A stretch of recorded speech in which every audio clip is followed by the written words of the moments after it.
qui m'énerve depuis un bon moment, c'est la remise en cause permanente et constante de l'Europe. Alors par Europe, j'entends l'Union européenne. Elle serait la cause de tous nos maux. Et ça m'agace tellement qu'il faut que je prenne le temps de vous en parler. Car c'est grave, très grave même. Car derrière la remise en cause de l'Europe, ce sont rien moins que la paix, la liberté et la démocratie qui sont mises à mal.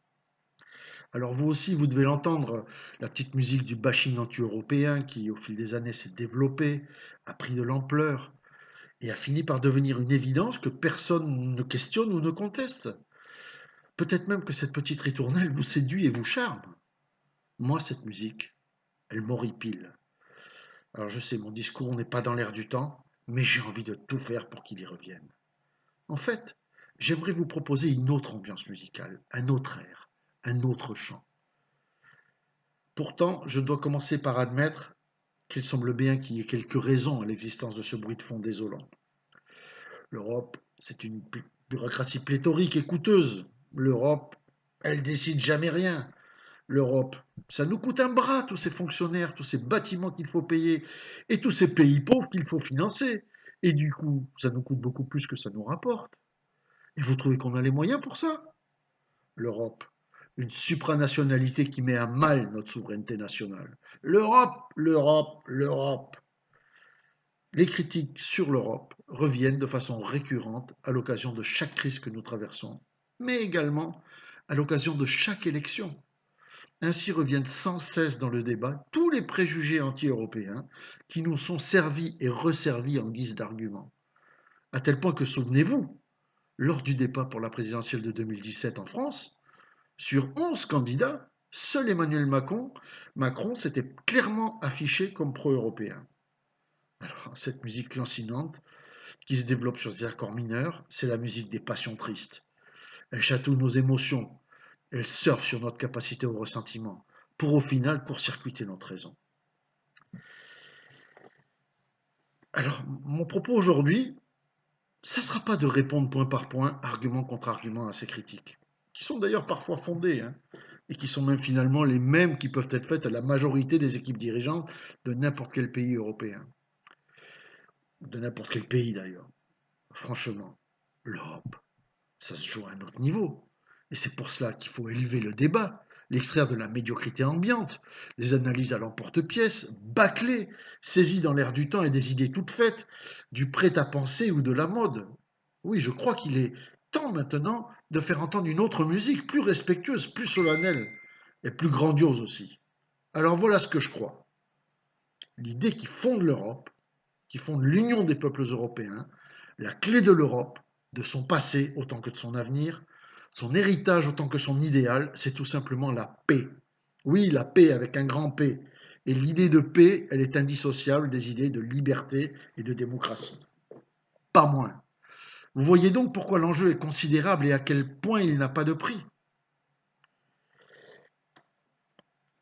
Voyez-vous, je suis né un peu après la guerre, au début des années 50. Dans ma famille, mon père, mes grands-pères, mes arrière-grands-pères ont vécu chacun une des trois guerres que nous avons menées en l'espace d'à peine 70 ans avec nos voisins allemands, et contre quelques autres pays d'Europe d'ailleurs. Comme c'était courant à l'époque, plusieurs d'entre eux étaient militaires, et ils ont vécu l'horreur des combats. Et puis ma génération, celle de mes enfants, celle de mes petits-enfants, et bientôt celle de mes arrière-petits-enfants, vivent depuis 70 autres années une relation pacifique avec tous les voisins avec qui nous avions l'habitude de nous battre dans des guerres et des batailles où nous avons sacrifié une si grande partie de nos forces vives, de nos propres enfants. L'Europe a été faite pour que ce qu'ont vécu nos parents n'arrive plus. Mais ça ne s'est pas fait tout seul, car l'idée d'une paix des nations, en particulier en Europe, elle n'est pas neuve. Dès le XVIIIe siècle, Emmanuel Kant imaginera un projet de paix perpétuelle et il identifiera la nécessité d'États républicains comme une condition indispensable à la paix. Car au XVIIIe et au XIXe siècle, l'Europe est faite de monarchies, d'empires, d'États autocratiques, de sorte que malgré les réflexions de Kant, malgré les exhortations magnifiques de Victor Hugo lors de son discours sur l'Europe en 1849, tout cela restera lettre morte. Rappelez-vous, Un jour viendra où vous, France, vous, Russie, vous, Italie, vous, Angleterre, vous, Allemagne, vous, toutes les nations du continent, sans perdre vos qualités distinctes et votre glorieuse individualité, vous vous fondrez étroitement dans une union des supérieurs, vous constituerez la fraternité européenne. Absolument, comme la Normandie, la Bretagne, la Bourgogne, la Lorraine et l'Alsace se sont fondées dans la France. Un jour viendra où il n'y aura plus d'autre champ de bataille que les marchés s'ouvrant au commerce et les esprits s'ouvrant aux idées. Finalement, il faudra attendre le milieu du XXe siècle, après 3 guerres franco-allemandes, dont 2 mondiales, pour que les principaux empires, les monarchies absolutistes, les autocraties, les régimes autoritaires basés sur la lignée, sur le droit divin ou la personnalité d'un chef, pour attendre qu'ils se soient pour la plupart effondrés ou réformés. Les empires napoléoniens, austro-hongrois, le Reich, l'Empire ottoman, mais aussi les empires coloniaux des puissances européennes. Et à partir de 1945, dans la foulée de la création de l'ONU, de la Déclaration universelle des droits de l'homme, vont se mettre progressivement en place, d'abord ça et là, puis au fil du temps de façon plus généralisée et plus stable, des régimes démocratiques, qui partout en Europe vont permettre d'imposer la paix de façon durable. Des régimes qui se réfèrent au principe de la démocratie, de l'état de droit, du respect des droits humains, des libertés fondamentales.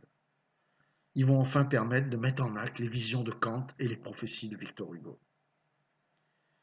Et, en octobre 2012, en raison de sa contribution à la promotion de la paix, la réconciliation et la démocratie et les droits de l'homme en Europe, l'Union européenne reçoit le prix Nobel de la paix. Franchement, je ne crois pas que cet événement considérable ait été apprécié à sa juste valeur, en particulier dans notre pays si prompt à critiquer tout ce qui vient d'Europe. La décision du comité Nobel met en avant la réconciliation franco-allemande, amorcée après la Seconde Guerre mondiale, et le rôle de la communauté européenne dans les transitions démocratiques qui se sont engagées en Grèce, en Espagne et au Portugal dans les années 80, puis en Europe de l'Est et en Europe centrale dans les années 90, enfin dans les Balkans dans les années 2000-2010, et ce, afin d'être en conformité avec les critères d'adhésion de l'Union européenne.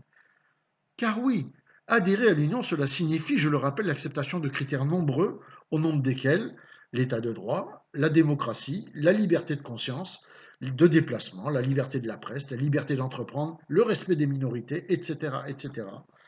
Une liste de 35 chapitres décrivant les critères d'adhésion très précis dans des domaines économiques, culturels, politiques et éthiques. Et croyez-moi, ce n'est ni évident ni facile pour ces pays. Songez, en 20 ans, en moins de 20 ans, les pays de l'ex-Yougoslavie, par exemple, sont passés de l'épuration ethnique, c'est ce qu'on entendait, d'idéologie donc et de pratiques dignes de l'Allemagne nazie. Ils sont passés de ça à une demande d'adhésion à l'Europe. La Croatie et la Slovénie sont d'ores et déjà membres de l'Europe. Et les autres pays, Serbie et Bosnie compris, sont candidats. Voilà ce à quoi ces pays issus de ces guerres atroces disent aspirer. Voilà le chemin qu'ils disent vouloir tracer à travers leur demande d'adhésion. Accéder à la paix, à la démocratie, à la liberté. Et ça, 10 ans seulement après la fin des hostilités. C'est un temps extrêmement court, incroyablement court. Paix, liberté, démocratie. Ce sont donc les ferments de ce qui nous lie entre Européens. L'Union européenne, par ses différents traités, sa charte de valeurs, son processus d'adhésion, n'est rien d'autre qu'une machine à mettre en place des régimes démocratiques. Dans des pays où ce n'était pas forcément ni la tradition, ni l'habitude, et à instaurer des règles de dialogue, de négociation, à conditionner les aides financières à des avancées sur le plan de la démocratie ou de l'état de droit. Et on voit bien à quel point ça gêne les États dont les dirigeants ont des tentations autoritaires. Et donc voilà l'Europe qu'il faut défendre. Voilà, c'est celle qui a la paix pour étendard et pour raison d'être. Et pour défendre cette Europe, ce n'est pas si compliqué. Je veux donc vous exhorter à ne plus tolérer, à ne plus admettre, à ne plus laisser sans contradiction les discours anti-européens auxquels vous serez confrontés. Alors vous devrez vous-même travailler votre discours. Vous devrez vous-même vous exercer à défendre vos arguments. Cela vous demandera quelques efforts. Mais c'est à ce prix que vous pourrez faire la promotion de ces valeurs qui réellement nous relient par-delà les frontières, par-delà toutes nos différences. Et si vous trouvez ça difficile, pensez à ces moments, à ces images si fortes qui célèbrent la paix et la réconciliation.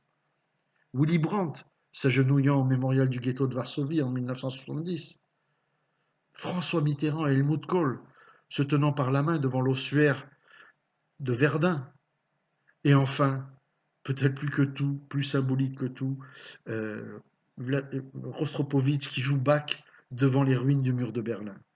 Voilà, ces images devraient pouvoir vous aider. Elles devraient vous aider. Mais maintenant, c'est à vous.